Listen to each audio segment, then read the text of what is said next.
The Bajaj Pulsar 150 was one of the first motorcycles to really kick off the performance 150 cubic centimeters segment in India. Powerful, muscular, and primarily affordable, this was the mantra that worked in favor of the original Pulsar, and there has really been no looking back ever since.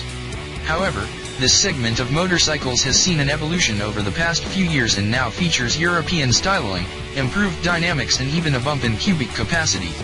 The Pulsar 150, evolved as it might have, never really got on this bandwagon.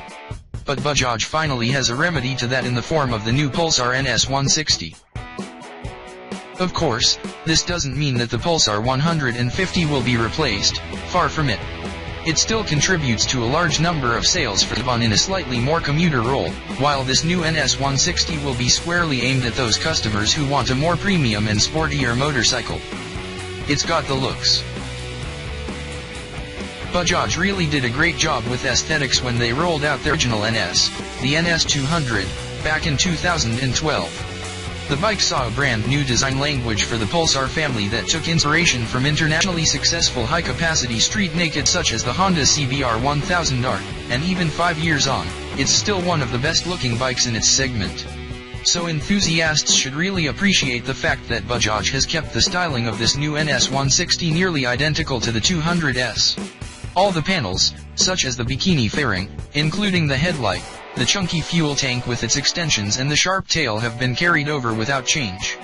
It even retains the same clip-on handlebars, digital instrument cluster with analog speedometer, split seats, foot peg brackets and foot pegs, along with the minimalist number plate holder. In fact, at a quick glance, you'd be hard-pressed to notice any visual difference between this NS160 and its larger sibling. From the saddle, there's no way of telling them apart, thanks to the riding position being identical. Take a closer look and the differences can be seen. The front forks are thinner, as is the swing arm and the tires.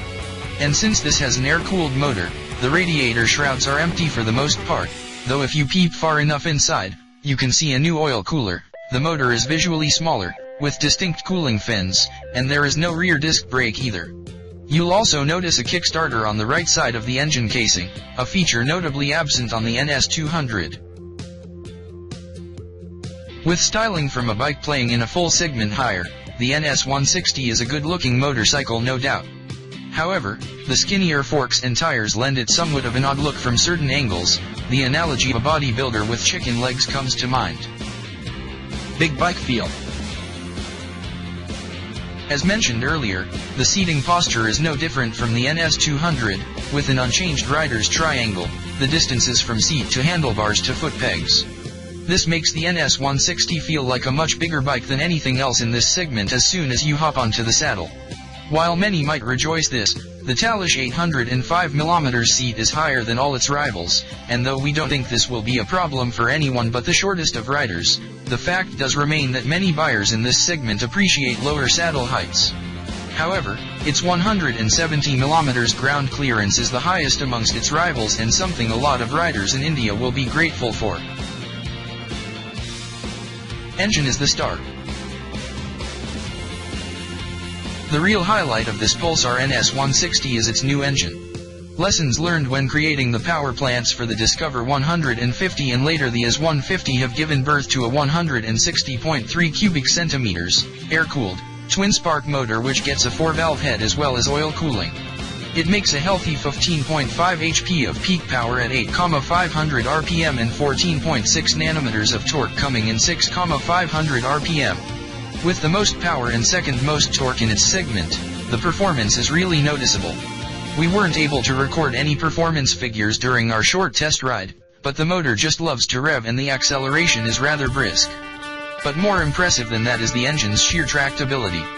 Thanks to a long stroke configuration, there's plenty of grunt at low and mid ranges which allows you to puttle around town at speeds as low as 18-20 km/h in third gear without batting an eyelid. And even when you poke it with a stick, the motor feels completely comfortable holding speeds of up to 110 km/h at around 9,500 RPM in fifth gear. Ride it at about 80-85 km/h in fifth gear, and the motor feels absolutely in its sweet spot.